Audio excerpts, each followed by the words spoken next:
ABC का केंद्रक बिंदु ज्ञात करें जिसके शीर्ष बिंदु -1,0 और 5,-2 और 8,2 है। इस तरीका से इसे हम A बराबर मान लेते हैं और इसे B बराबर मान लेते हैं और इसे C बराबर मान लेते हैं। इधर देखिएगा, समझ में आएगा तो कमेंट करिएगा।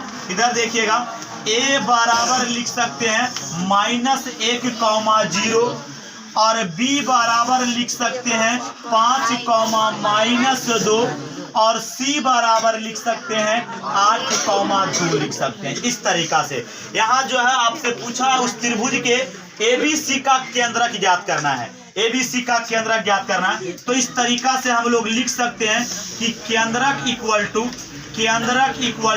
या फिर लिख सकते हैं x के केंद्रक इक्वल टू y के केंद्रक। इस तरीका से भी लिख सकते हैं। यहाँ लिख सकते हैं कि x के केंद्रक इक्वल टू फार्मूला लगा सकते हैं x1 प्लस में x2 और प्लस में x3 लिख सकते हैं और बटा में 3 कर लेते हैं क्योंकि 1, 2 और कितना 3। इसे हम लोग x मान लेते हैं, इसे y मान लेते हैं, इसे x मान लेते हैं और इसे y मान लेते हैं, इसे x मान लेते हैं और इसे y मान लेते हैं। यहाँ जो है वो आपका 1, 1 होगा और इस जगह पे 2, 2 होगा और इस जगह पे 3, 3 होगा।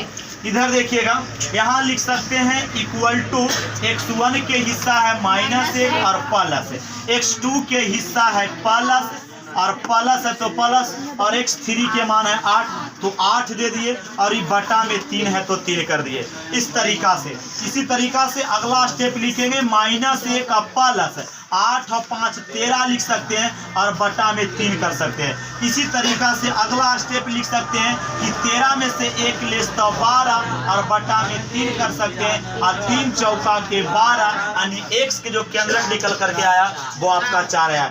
इसी तरीका से हम लोग y का भी केंद्रक निकालेंगे। इसी तरीका से y का भी केंद्रक निकालेंगे। यहाँ पुनः करके लिख सकते हैं कि y के केंद्रक इक्वल टू काची का केंद्रक जी y का केंद्रक equal to y1 plus y2 और प्लस में y3 और बटा में 3 लिख सकते हैं। इस तरीका से लिख सकते हैं और बराबर है तो बराबर दे सकते हैं। अब y1 के मान कितना है जी 0 तक 0 दे सकते हैं और प्लस y2 के है -2 तो हम लोग डायरेक्ट यहाँ कर सकते हैं -2 और प्लस y3 के मान 2 है तो हम लोग यहाँ 2 लिख सकते हैं और बटा में 3 कर सकते हैं। इसी तरीका से अगला स्टेप लिखेंगे, ये वाला आपका 2 प्लस में है और ये वाला 2 आपका काची में है माइनस में है तो ऋण धन काची हो गया कट गया। इसका जो परिणाम आएगा वो आपका 0 होगा और बटा में 3 यानी y का जो केंद्रक है उसे हम लोग लिख सकते हैं 0।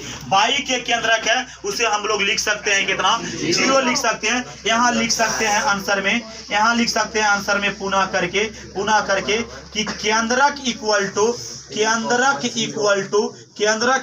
टू 4,0 लिख सकते हैं। इस तरीका से इसका फाइनल परिणाम आता है।